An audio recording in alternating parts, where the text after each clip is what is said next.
The story starts with a crazy gamble, a mysterious kid, and a game-changing task that no one believed could be done. 1970s. The world was changing fast. Nolan Bushnell, the founder of Atari, was a visionary. He had just revolutionized the gaming world with Pong. But Nolan was facing a problem. He wanted to keep creating new tech, but his engineers kept hitting walls. Then one day, a scruffy, wild-eyed 19-year-old walked into Atari's headquarters. No experience, no formal education, just a burning passion for technology. The kid had heard about Atari's challenges and offered his help for free.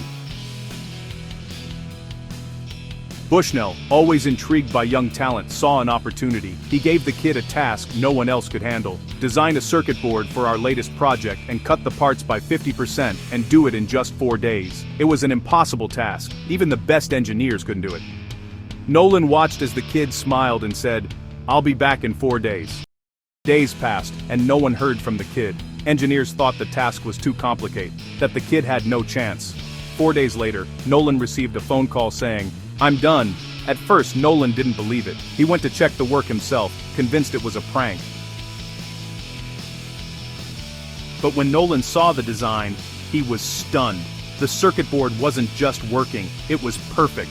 The parts had been reduced by more than 50%, and it was more efficient than anyone had expected. The kid had done what everyone else thought was impossible within just 4 days.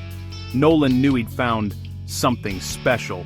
The kid wasn't the kind of person to fit the traditional mold. He didn't have a college degree. He didn't play by the rules.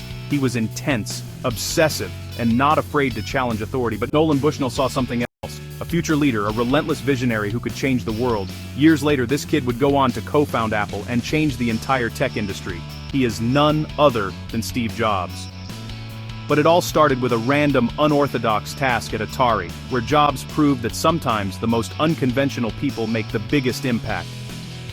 Nolan Bushnell would later say, "Steve Jobs was the most intense person I ever met. He didn't just want to be good, he wanted to transform everything around him." Sometimes the people who seem the most out of place, the ones who don't follow the rules, are the ones who make the biggest changes. Nolan Bushnell took a chance on a young kid with no formal credentials, and that decision led to Apple, to the iPhone, to Steve Jobs becoming a global icon. All because someone was willing to take a risk. Don't let anyone tell you you can't change the world. Being yourself counts no matter what others think. Follow Life and Logic for more real-life stories of people who did.